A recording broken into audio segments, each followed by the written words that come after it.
Hi, I'm Sean, and these are my thoughts on authentic practice.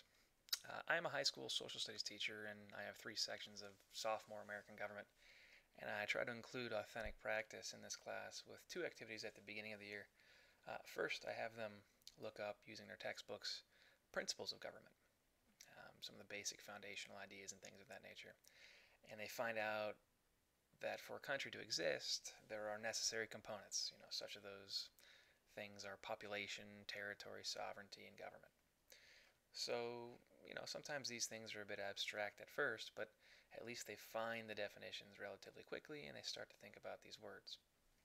So, when the topic of government comes up, I try to present them with an authentic activity that might help them understand the difference between dictatorship and democracy. So, I divide the class into groups of four, and I give them all a long strip of masking tape and 10 paper clips. Then I give them their task: create the tallest freestanding tower in the class using the paper clips and tape. Pretty simple. I then present them with a catch. In half of the groups, students can brainstorm and bounce ideas off each other and engage in the democratic process. In the other half of class, I choose one leader per group who tells the other three members exactly how to build the tower with no exchange of ideas and no talking except from the group leader. So the idea here is we're trying to exemplify in some small way the theory of a dictatorship.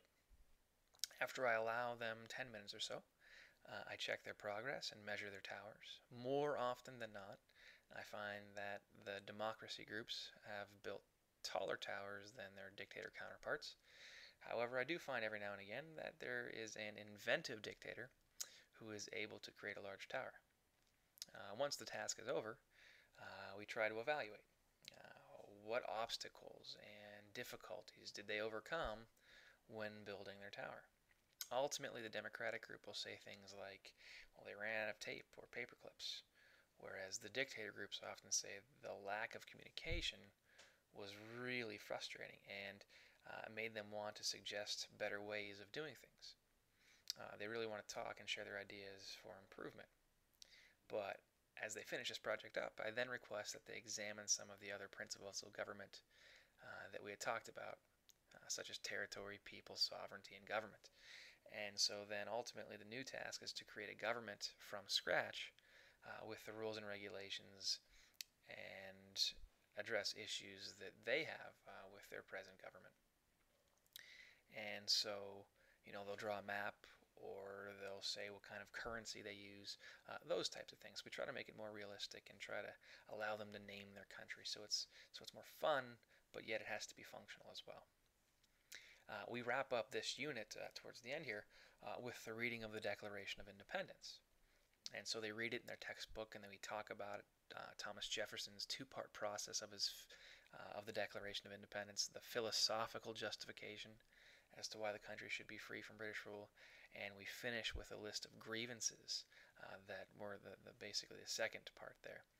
And this is where I ask the students to begin to write his or own personal declaration of independence about issues they feel that are unfair or unreasonable at home or in school.